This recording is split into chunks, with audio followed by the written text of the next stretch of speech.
The journey is conversations with ordinary people about stories of transformation and how we may have had setbacks in our life and how we persevered through those, how we've learned from those obstacles, and how they've maybe helped us on our path today. So, Chad Endsley, welcome to The Journey, and let me explain just a little bit about what The Journey is. It is just basically just a show, a podcast that talks about individuals who've either learned from setbacks, learned through maybe some type of obstacle along the way, primarily trying to have either individuals that have had personal experiences or entrepreneurs or athletes or artists come on the show and just talk about their story and what they learned from it, and then hopefully what lessons then they can then pass on to someone else. So I know, Chad, we've known each other we were just talking about how long it's been. I mean, I think 14 years old when I first met you, so that was a couple years ago.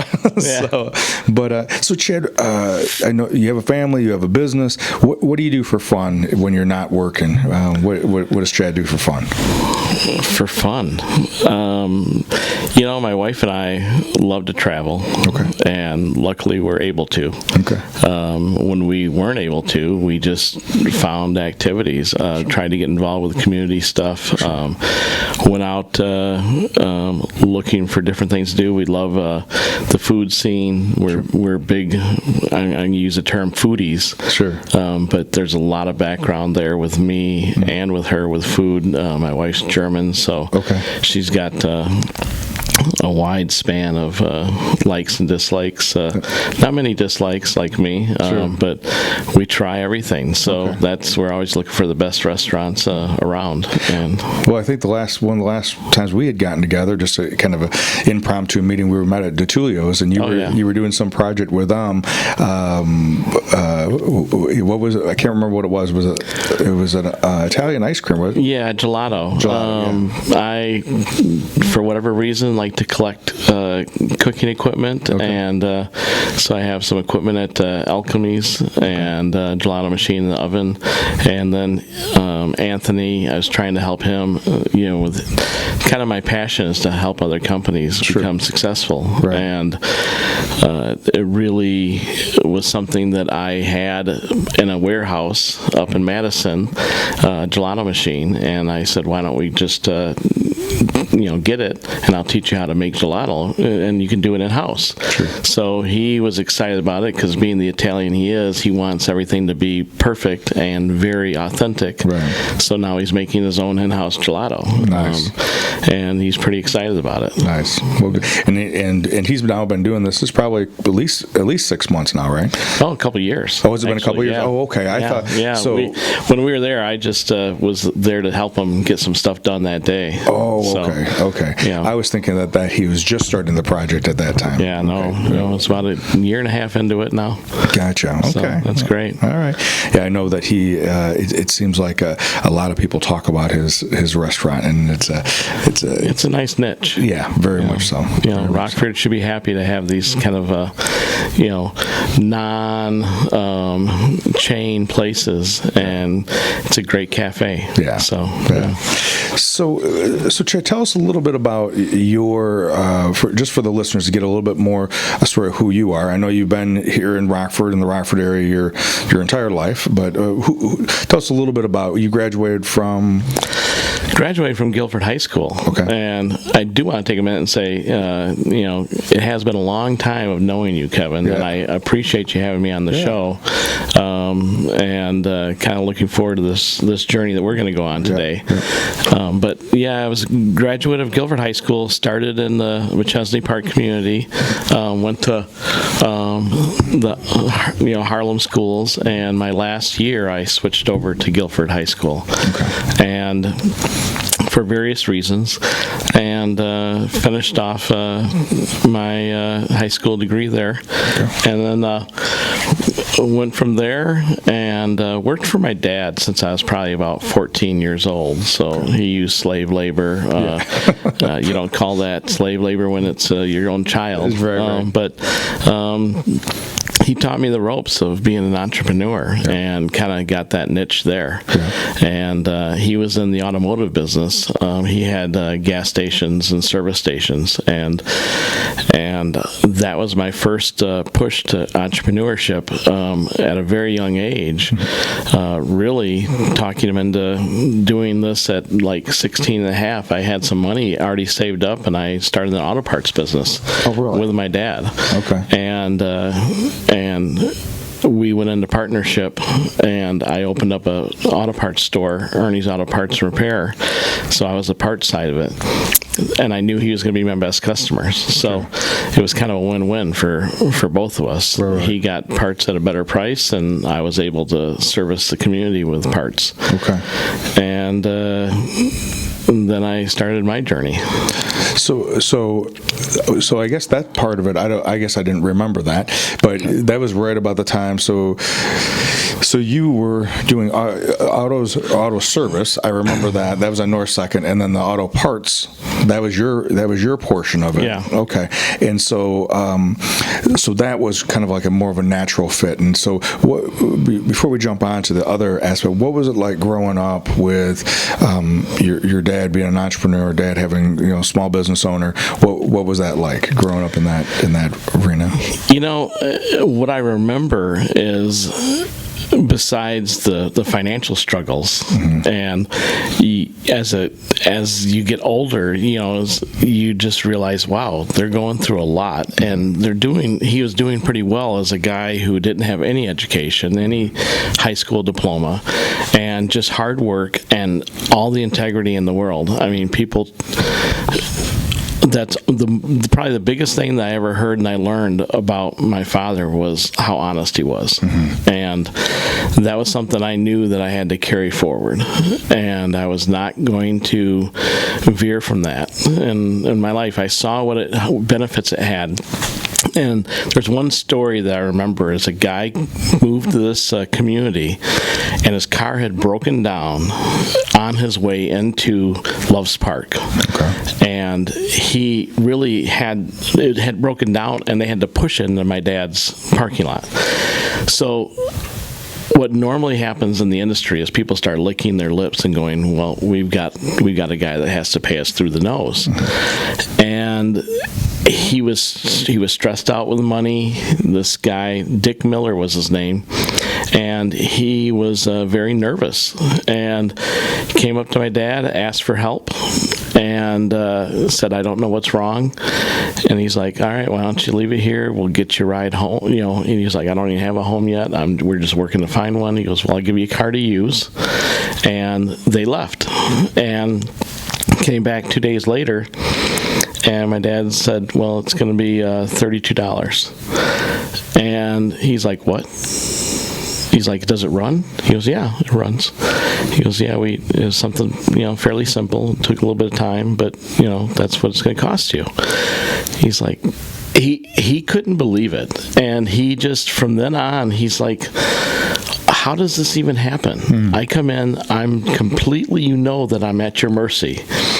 And I walk out of here only spending near nothing, and you tell me I don't have to pay you today, pay me when you can.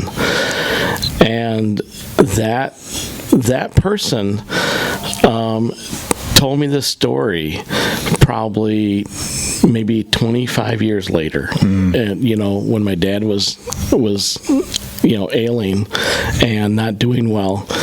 And but I remember hearing these stories throughout my dad's, life of, you can always trust Ernie. Sure. There's nobody you have to worry about. Whatever comes out of his mouth is iron. Sure. And I just really felt compelled that's the life you want to lead. Right. And have the most integrity you can have. And so that and that person, he got into the copier business.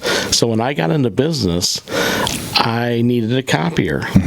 And my dad goes, why don't you call Dick Miller? He's in the copy business. I trust him. And this guy comes down, and he's like, he just drops a copier off on my table. And at that time, I was renting space in my dad's back unit because I had decided to start this company. And he just gave me a copier to use. And I said, how much do I owe you? He goes, we'll figure that out later. I think I used a copier of his probably 3 different times in my company, maybe 4 different copiers throughout maybe 18 years of my company, and he never would take money. And I'm like, this is crazy. Yeah. This is just crazy. So there's something, just to the value of who you are as a person and how it, just makes other people feel. Well, when you tell that story about your dad's integrity and how Mr. Miller didn't know him at all, and completely was in a vulnerable state, emotionally, financially, everything, right? I remember probably, I don't know, grade school, early middle school, I remember my dad driving, and something was wrong with the car and had to bring it over to a place I think it was a transmission at this time. And this was probably late 70s, and there was these rumors that mechanics would put sawdust in the transmission to try to, instead of fixing it. And there was this idea that you couldn't trust a mechanic, right? Because you're at their mercy. You don't know what's going on. They know what's going on, so you're at their mercy. And that he gave me that impression that you couldn't trust, mechanics. And then he had, once he found a mechanic that he worked with, then he would, that was it. That was it, right? And I remember that impression of that. Now today, I think it's maybe not as much. It is a little bit with cars, but maybe not as much now with cars. But it is with computers, right? Yeah. So it's what used to be auto mechanics now in today's world is the computer systems or the computer itself. And do we there's a reluctancy because for most of us, we know enough to operate it, but we don't know enough if something really goes wrong, right? And I think it was similar during that time period. So that your dad was able to trust in himself and trust in the process enough to say, no, we're just going to do it with integrity and just do it with hard work, and we'll just carry it on from there. Yeah, and then it really carried through to his employees because he had to stop them from, because even people just naturally was like, hey, I can replace this also. And he's like, let's call them first and explain why we would. You just don't do it, without them having clear knowledge. Right. It was something special to me. Yeah, very much so. Very much so. So then, renting out that space, you're beginning to allude to that you got into the printing business.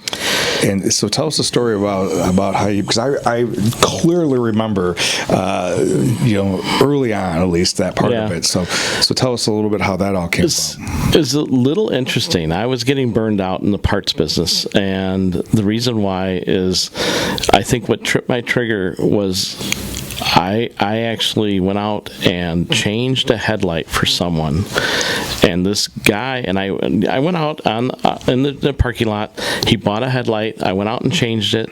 Came back in, told him it was going to be whatever it was, $8 or something, and he's like, "Well, that's just highway robbery." They sell it over at Kmart for $7 and something. And so I just something snapped with me, and it was a weird feeling. But he was bickering over the fact that he's going to have to pay $1 more, and yet I just went out and changed it for him, and cleaned the rest of his headlights and did all this stuff.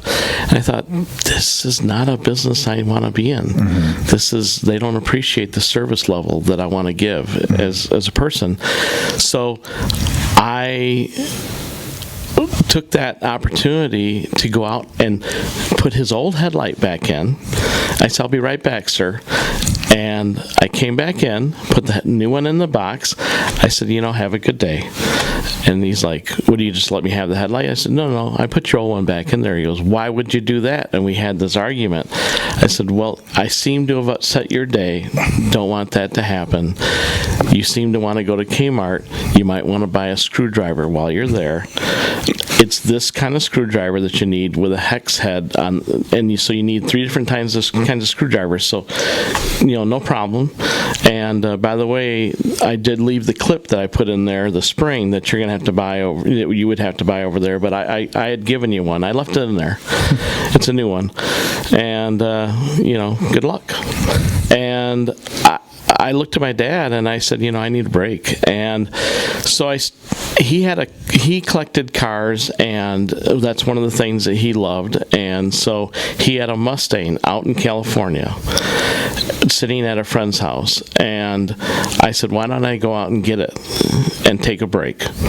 And I've got people there to run, the auto parts store. And I'm going to just take a break. I'll go get your Mustang. And he goes, the problem is it doesn't run very well. And I go, okay, that's fine. I'll figure that out. And I went out there, and I ended up driving down Highway 101 or whatever it is, all the way down to Long Beach from San Francisco with this Mustang, seeing the countryside, having a great time, still being fairly young, and actually still in high school. And I ended up going to visit my cousins down in that area, and they worked for a screen printing company, a fairly large one. And they did contract stuff for Ocean Pacific and a pretty large company in Hawaii that was really on the charts of the surfing community. And I went in there and noticed how bad things were being run, how inefficiently, and I just, as a young guy, I just was able to kind of see that stuff very quickly. And I saw where people were kind of robbing this guy blind. So, and I loved it. I just felt energy being inside the screen printing area, and I just was very excited about it. So I thought, man, I need to learn this trade. So I wrote a proposal for the owner of this company, and I said, I would like to take this trade back to the Midwest with me, but I need to learn it. So how about if I stay here for 30 days? I'll work for free for 30 days, and I will, and then your job is to show me the equipment, show me where you buy the inks, how you buy things, who are the sources, and I will fix a lot of your problems. Here are the problems that I feel like we need to go through, and the hiring issues. And so he looked at me and just kind of shook his head and looked at the sheet, and he's like, yeah, let's give this a shot. And I was blown away because he was giving me, I'm a young punk, basically. He's given me an opportunity. So I presented myself in the right frame of mind. And I think the only thing that actually made him say yes was he goes, when you say you're going to hire and fire people, who are you thinking about firing? I go, well, one of my cousins is doing a great job. The other one is not doing a good job for you, and it's the one I'm staying with. So I'm probably going to move out of his place because I'm probably going to let him go. And if he can't turn it around. And he just looked at me and goes, yeah, let's do this. He goes, and I asked him why later, and he goes, because anybody willing to let go of somebody that's that close to them is serious. And I think that's one of the things I learned is that people have to earn their keep. It doesn't matter who they are. And so I went and I worked there, and I brought back the trade, and I wrote up a business plan, presented it to every bank in the city, and every bank turned me down. Sure. And I had built a relationship when I was 15 years old with Alvin Becker, who was at that time the owner of United Banks. Okay. And I had done a report on him for high school, it was high school, and I remember riding my bike over to his house and falling asleep, and they got home pretty late, and he's like, what are you doing here, kid? And he invited me in, we chatted, I did my report, asked all the questions I wanted to ask, and that in turn ended up being my first loan. Him personally, through the bank, he's like, I'm going to take care of this. And we're going to make sure that you succeed and you get the backing that you need. Okay. And that was my first loan. And I started C&E in 1981, October. Okay. So this was after you had done the auto parts. Yeah. And so the auto parts piece, now you started the auto parts when you were in high school, and then, but pretty quickly into it, you were recognizing, I don't know if I want to stay in this industry. That's not a lifetime thing. Right. And so then you just happened to be coming across this when you were visiting cousins. Yeah. And then really saw an opportunity, because there probably wasn't a ton of that was there any of that going on in Rockford?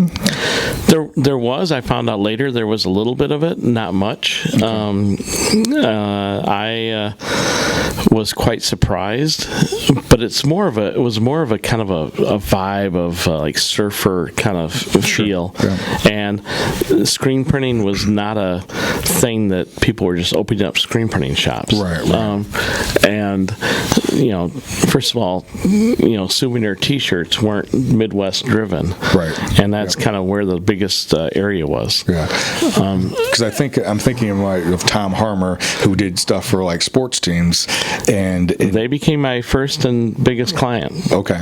And Mark DeSanti, that was kind of managing Tom Harmer, and he probably still is there. I don't know.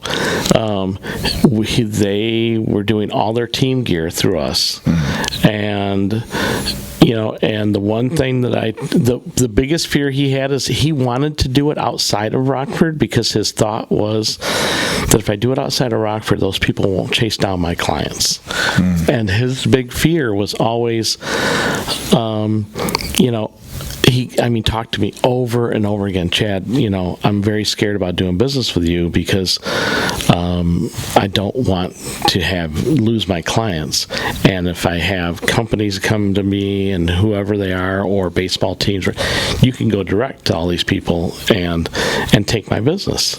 And that's my lifeblood. And I go, it's never going to happen. Mm-hmm. And he finally got an itch where he got nervous and said, I just got to stop. Mm-hmm. We had done it for maybe probably 3 years. Okay. And maybe even longer. And we had done all of his stuff pretty much. And it got to a point where he just got that the hair went up on his back, and he just thought that I didn't have the integrity that and I never showed him that it wasn't there. And I just assured him, I said, Mark, by the way, it's fine that you're going to leave me. I still won't chase your clients. Mm-hmm. And I used to have people come to me, and they say, I understand you have our artwork and I want to do the shirts through you. And I said, no, you got to call Tom Harmer. Mm-hmm. I just wouldn't do it. Yeah. I would never cross that line. Sure. And then he called me like maybe 4 years later, and he goes, dude, did I make a mistake? Mm-hmm. I never thought that people just don't have their word mean, things anymore. And I should have stuck with you. Mm-hmm. And, yeah. Well, I think that's a great element, and I know that I come across it. I've had different time periods in my in the last 19 years of having KP, that I've had different time periods where fear comes up, and you get borderline paranoid, or maybe it isn't so borderline. So maybe, and that distorts your thinking and distorts your judgment, and sometimes you might be okay, but other times you make bad decisions based out of that fear, instead of looking at the bigger picture of things. And so, I'm the same way. I can't help it. I guess it's being in business for so long. Mm-hmm.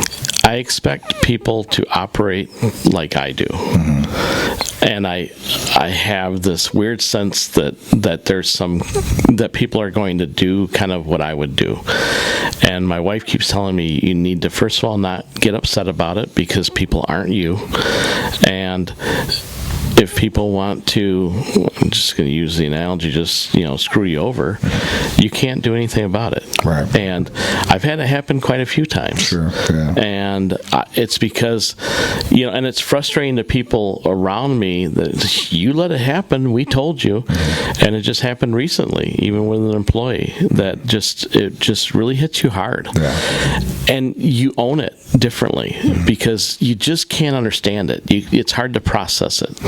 And I think that that's something that you have to realize, that people wonder why I don't change who I am, and it is because at the end of the day, when I lay in my bed to go to sleep, I'm able to go to sleep.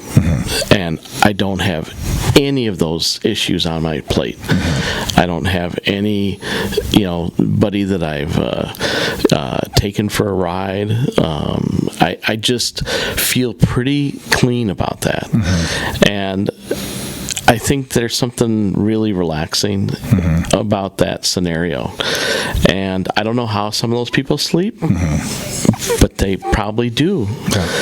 Until it happens to them to the point where it affects them emotionally, I think that we will be in a state of that they'll just keep doing what they do, and I have to keep doing what I do. Yeah. It's what makes me sleep. Well, we can only do our side of the street, right? Yeah. And I've come to recognize, even though there's been times that I've because of emotions, ego and emotions get involved, I recognize when I step back far enough away from it that sometimes people do things out of ignorance. They just don't know.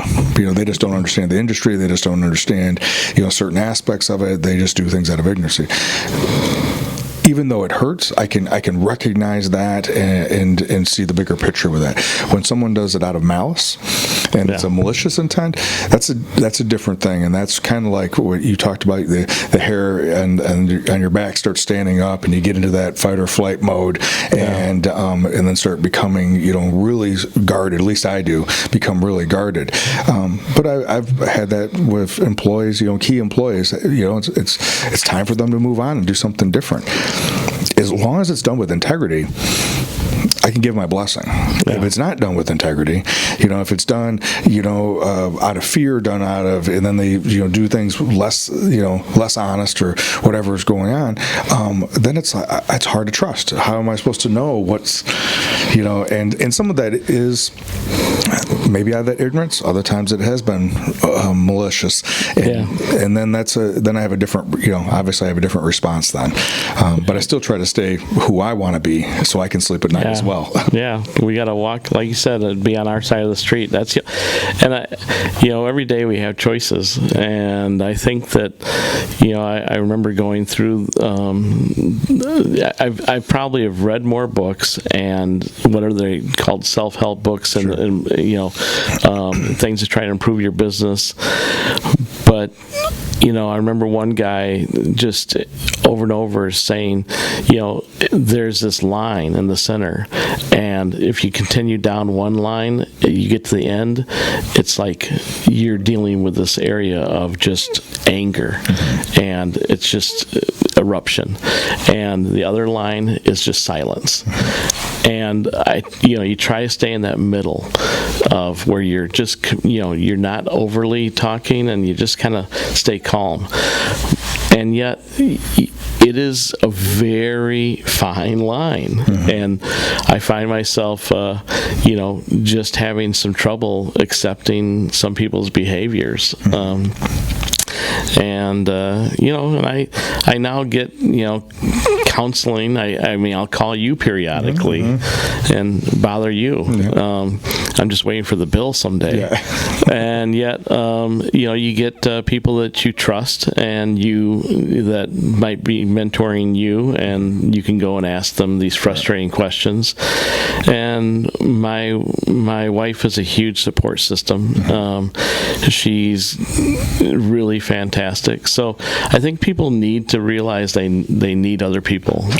And they need to go out, reach out, and talk to other people. 100% agree. I think it is, no matter who you are, it is hard to continue growing if you're only caught up in your own thoughts. and because you're going to box yourself into a corner. To grow, you have to either directly, when you are directly meeting with someone, or indirectly, either through concepts you're reading or being taught through, through digital or whatever it may be. But there needs to be some type of external input that helps you grow.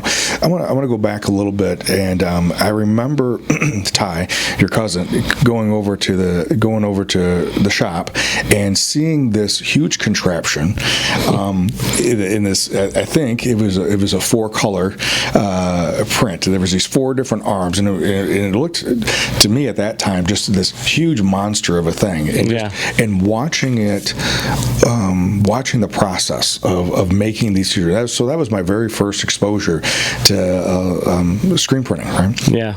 And so as C&E has evolved from that new business within the space of the existing businesses, what are some of the things it's evolved to now? Where the type of work that you're doing now, you do more than just T-shirts. Yeah, quite a bit more. Or more than just clothing, I should say. Yeah. And so what are some other things that you guys are doing, and how far of reach do you guys have? We're pretty global. Okay. We go, and when I say global, we deal with companies that have employees all over the world. Okay. And so we're drop shipping stuff, to wherever they're at. And so when it comes to, we do wearables or apparel, and most of our stuff is corporate driven. Okay. And that's kind of, we call that, it's paying the bills. Most of the smaller stuff we do is community driven, and that's also, great. We get involved with community quite a bit. And, but Rockford only represents probably 4% of our business. Okay. So we're pretty much heavily outside of Rockford. Okay.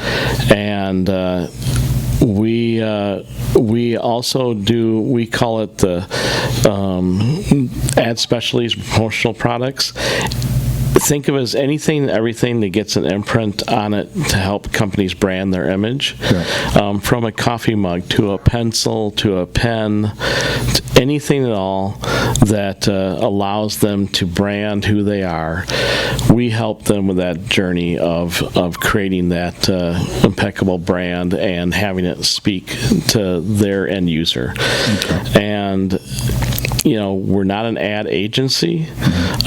We work very closely with ad agencies, and it's all about making sure that we really dot our I's, cross our T's, and make sure everything that's important about that brand never gets skewed. Mm-hmm. So colors, PMS, there's a line. The bigger you get in the corporate world, like McDonald's would have 200 different rules about how close their logo could be to anything else, what it can never be by. So it's our job to know that stuff and never break those rules. Sure.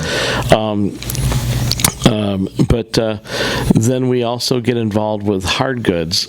So we'll do gifts. And the best way to explain that is, let's say McDonald's does the Monopoly game. Okay. And they have these, throughout this very short time, you can buy their things, and you scratch it off, and you're like, oh my God, I want a TV. We would be the supplier to McDonald's for the TVs. Oh, okay. So we call that premium incentives. So we do all the hard goods in that arena. So from electronics to TVs to sometimes jewelry to purses, to you name it. So it's really, it covers a huge span. It's kind of ruined me to allow my family to run out and buy things retail because I have so many connections within that the manufacturing segment. Mm-hmm. So I've kind of loosened the reins there now. But it used to be no. I can order that, which is a big pain. Yeah. And I used to try to even help my friends out, and it's like, oh boy, this is a pain. I'm I'm spending too much time doing those little things. Yeah, sure. And so, you grow up and figure out, where your sweet spot is. So that's really three facets to what we do. And apparel probably still constitutes maybe 45% of what we do, maybe 50, and the rest of it's the other stuff. Okay. And it's a that part of it's really fun. It's a fun industry. It's gotten to be very filled with a lot of people that I think will do anything to get a sale. So I feel like they sell a bill of goods and they can't deliver, but they'll say whatever it takes to get a job, and then we are there to try to pick up the pieces after they drop them. Sure. And it's happened quite a bit. Sure. And we're pretty proud of saving people's integrity in their brand when people screw up. Sure. Well, and I imagine that goes back to the temptation to when someone comes in swooping in and promises everything and overpromises and underdelivers. That's someone out of ignorance may go with that person. Oh yeah. And then call Chad up with 48 hours to go, going, can you bail me out? I got this happening, and there's an element to that where I've been in the same situation for different reasons, but people want to try something different. I want to do this. I want to go with a different different group to provide this service, and I'm like, okay, all right. I can tell a quick story. Sure. Hopefully it'll be quick. And it was for our largest client, and they had to do business and they had to diversify. That was one of their mandates by the government is, you take our money, you have to diversify some of your spending. Mm-hmm. So they went with someone else on this print job. And this was such a large opportunity we wanted to do it because LeBron James was involved. So I won't say the company name, but LeBron James was involved. So you know what size company it has to be to hire somebody like LeBron James to show up at their facility and do a special event. And they didn't realize it was going to be as successful as it was. So the very next day he's going to show up, they are short 70 shirts. And the company that they originally did them with said, well, there's nobody that can get these done. We can't get these done. And we haven't seen the artwork yet. And one of the buyers calls us up and says, we need help. We know you didn't get the job. We know we gave it to someone else. We just have to have shirts. We cannot have these kids leave here without a shirt. Okay. Can you get us the artwork here in the next hour? When do you need these? Tomorrow. Oh, well, there's a tornado warnings out in Rockford area, this area, and thunderstorm warnings. And we get this message, and I'm in my car, I get the call, and I said, let's make it happen. Mm-hmm. They're like, how? I go, that's what we do. We solve problems. Mm-hmm. Whatever it takes, we figure it out. Mm-hmm. And so I started driving to Naperville, which is a distributor where we can pick up shirts. And I get in the car, I'm in the car, and I get on the highway immediately. And I said, get the sizes, see if they have the shirts. I hope I'm not wasting my time. I'm already to Randall Road. And I said, when I come back, have that artwork burned. So we have to burn screens. We have to, this is artwork we've never seen. We have to make film. We have to burn screens. We have to go through this whole process. And off we are to the races. And we are going to try to figure out, because we can't, in order to make it to UPS, we have to be done with the shirts by 4:30 to run them over there to get them next day aired down. And I come flying in, my facility, and we, with the shirts in my car, they get them out, they throw on the press, they run them, we run the test proof, take a picture of it, send it down, get approval, said yes, perfect, that's unbelievable, and get them down there, and we make it to UPS, and they have their shirts the next morning. And they requested the most expensive delivery, which was early AM. And I'm like, all right, let's go. And we were off to the races. Mm-hmm. And the sense of accomplishment that we got out of that, and the sales rep was out of town at the time for that client. So we did all this without him even knowing it was going to happen. So it's his client, but it's virtually all of our clients. Yeah. He gets back from town. We tell him the story. He goes down there, and he's getting accolades and just saying, "Oh my God, upper management, everybody loves you guys. We were told never again to go with anybody else," and it just kind of set the stage. For how important it was for us to do everything it takes to make something happen. But we've done that for people. I think I was just at a concert last night. Abreo's Paul Sletton's 15th anniversary was last night, and Miles and Kelly were singing. Miles Nielsen and Kelly. And so Miles told a story, and Chad Endsley does all our merchandising, and if you ever need anything in 17 hours turned around, that's the guy to call. I'm like, no, and you're trying to say, that's not the guy to call. I do that for you. Yeah.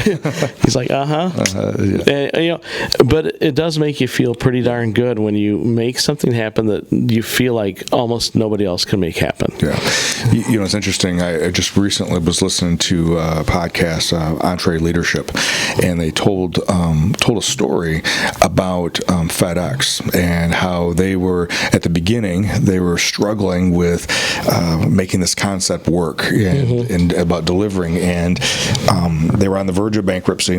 They had tapped everything, all their money out, and I'm probably not getting all the story right, but I think it's real important for any entrepreneurs out there to hear this essence of the story. Was that they had there was this wedding with someone from the DuPont family. A daughter was getting married, and her bridal dress, the gown, had not been delivered, and there was all these different situations with weather, and they couldn't get the dress there and stuff like that. And the guy from FedEx, they figured out how to get it there, and ended up saving the wedding, getting her gown there, and put everything on the line to make this happen. And that was the beginning of the fact that they happened to be someone who they did it for was a pretty heavy hitter. Yeah. But it had to do with that they were going to do whatever it took to get the job done. And regardless of the weather, regardless of the time constraints or whatever it was. And I think that part, for anybody who's in business, any leader, any young person meaning in the business of leadership and entrepreneurship, that's what makes the difference. Yeah. That integrity that you talked about with your dad, taking on challenges and then delivering on those challenges, not taking things personal. Yeah. Because you easily could have said, pass on it, but instead you spoke true to who you are. I want to kind of verge into this next piece because you've alluded to it a couple times, and I know because you've helped me out tremendously with Shatter Our Silence, but community outreach is a big piece, and helping in the community is a big piece. Even the little thing, I went to you about that first fundraiser that we were doing, that rally, and we were talking about T-shirts, and you said, Kevin, go with this T-shirt, this style of T-shirt, because it's more expensive. You won't make as much money when you sell them, but you'll be pleased. I've had so many people, not only because of the logo, but because it's the most comfortable shirt they own.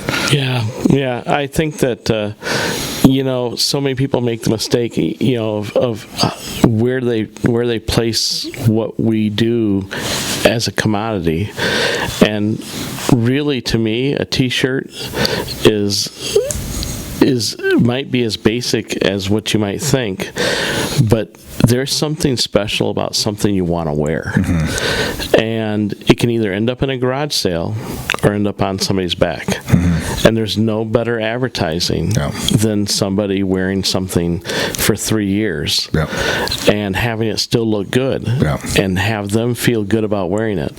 So that was the goal for us with you is, here I was thinking we're donating a lot of this and trying to get you to a place. And I worked very hard to get you, I think Peak volunteered some money. So Mark Bands was incredible with that. And you had some great artwork from, I think Aaron did your artwork. Aaron did, and it ended up coming out beautiful. But if I would have put that on, nothing wrong with a Gildan shirt, because people have to have sometimes a price point. But this was a shirt that in today's market, the trendy people or the people who love to wear a t-shirt would put on and go, oh my gosh, thank goodness. This means something and it feels good and I want to wear it tomorrow and the next day. And the only thing is I got to wash it. So it just, there's something to that. And I see more of those shirts. Oh, it's amazing. Around, and it makes me feel good. And that's probably one of the best things about our industry in general is that I look around at local stuff that we do and help out with. It's such a pleasure to see people wearing stuff. My also haunting thought is, and it's happened since day one, is, okay, I'm going to see these zombie people wearing a t-shirt. In my nightmares, I have this feeling that all the ink is running off. And they're all coming after me because they're all mad. And I don't. It's humorous. I mean, we just so we take the extra time. I'm always like, okay, guys, it has to hit 400 degrees for X amount of minutes. Okay, on this level, it has to hit 270 degrees for this. I mean, because they have to dry a certain amount of time for the binders to stick. And so I go in and check every shirt out retail and pull it to see if it cracks. I'm like, oh, undercured. So my wife's like, I can't go to a retail store with you because you'll be over there spreading shirts and looking and going, oh, that wasn't good. Look at this one, honey. She's like, I don't care. Well, it's funny that when you talked about the original Shatter of Silence brand, right? That logo on that original shirt. I've wore that a handful all over the country at different places I've been. People make comments not only about the saying, "Be a light in someone's darkness," which is on the back, but they recognize it, right? Especially around here. So it just happened to be yesterday morning, the CBS morning show. They did a feature on Kevin Hines, and that was who we had out because he was the one who survived jumping off the Golden Gate Bridge, and now he's a mental health advocate.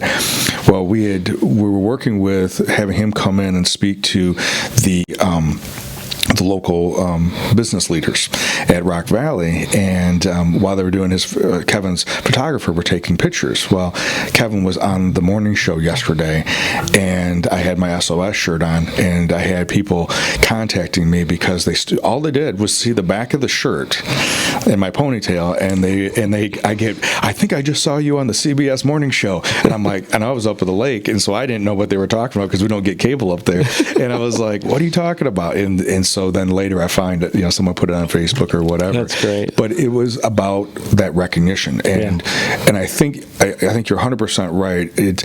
In this particular situation, people wanted to wear the message, but if the shirt wouldn't have been. If the shirt would have been uncomfortable, that would have been one thing. But this is like a preferred, and that little bit extra, and I would have never known because I didn't know the difference between this shirt or that shirt or anything like that. And I know for me, that was a huge part of getting that brand out and getting that message out because people ask, well, what's SOS? And then whoever's wearing the shirt knows the story. And so they're spreading that message about mental health awareness and about suicide prevention, and I'm not there with them, It has everything to do with that they're willing to wear the shirt.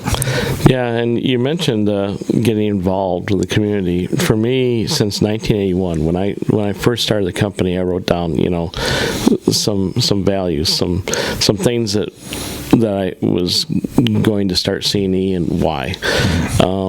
One of them was stewardship. It just was giving, and stewardship's a lot of different things, but one of those areas was giving back to the community. And, some people have a lot more finances than me, or the ability to do more things, but I really have always focused on, if we have a great year, we give back. If we don't have a great year, we give back in time. So I've always tried to give back in some way, whether I've gotten on boards, whether I've gone down to a soup kitchen, whatever it is. If I don't have the finances, there's other things you can do. Right. But that is something that I've always tried to make a point of, and we've always had special pricing and special arrangements for groups like yours that are actually doing something to better the community, for the churches, for a lot of fundraisers, and we try to do what we can. And we can't help everyone, right. But we try very hard, and that is something that we've always felt very strongly about, because if the community's strong, then we're all happier. Right. So, well, as you were just talking, I think one of the other things that I've definitely appreciated about you, not only learning from your dad regarding the business aspect of it, and then, as you said, helping out companies and taking the time, right, to talk to someone who doesn't know what he's talking about, naive aspect, and then coaching me about choosing this over that, and still letting it be my decision, but coaching me in why it was important to have a higher quality shirt so that people will wear it, that aspect. But another thing that I've known you've done it with me a handful of times, and I imagine you've done it with other people, is just making connections, connecting people with other people. And I know most recently, you connected me with Richard with Artist Ensemble, and to help him out with one of his most recent plays, Every Brilliant Thing, and I got to meet Dan. Dan was on the show, and phenomenal show. Richard just contacted me again regarding another show coming up, and I'm gonna do that in February with him, and just that connection. Richard and I had met once before, but now because of that connection and because he trusts you, and obviously I've known you for a long time, is just you being that bridge, and I know that you've done that with a handful of other people within the community. So that's another way that I know that you've reached out. Yeah, and I think that the most satisfying thing for me about just even being in business, or just being out in the community, is maybe I was born with a gift of gab, but I love to chat with people. I've had many people come to my office or meet up with them for coffee and talk about their t-shirt ventures and how I'm going to set the world on fire because I'm going to create the best brand in the world. And I spend a lot of time just going over a lot of things and things they need to be thinking about as they start this process. And, then it's interesting to see if they do it or not. But I've really tried to, make sure that if I have availability, I try to be a mentor. But I love making relationships. There's something fun about that to me. And I think because of that, some really unique things have happened in my life. And, my daughter just went to go visit someone at LinkedIn. And it was somebody I met at a Bulls game. Sure. And I just started chatting with the guy, and it was a couple, and I just thought they looked so, nice together. And so I started talking with them. And and I decided to continue with that relationship, and I've gotten together with them again, met them another time, and now we've kind of bonded, and just a super individual and a great couple, and I love that.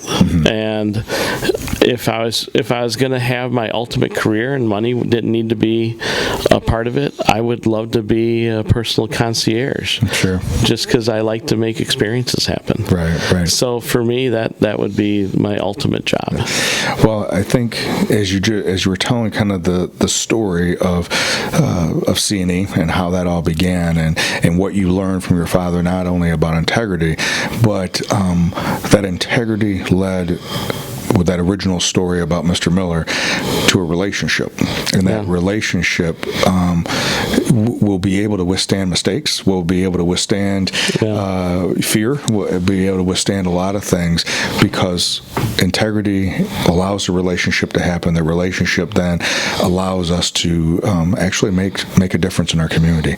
So, Chad, I appreciate you being here. I appreciate you sharing your story. Even though I've known you for a long time, there's things I learned today about your adventure that I didn't know before. But, that's shocking. Yeah. But if there was something that, just for our audience, regardless if it's an entrepreneur or if it was a business leader currently or someone who's just aspiring to, a dream or whatever, what would you share with them for them to walk away with? What would be something you share with them?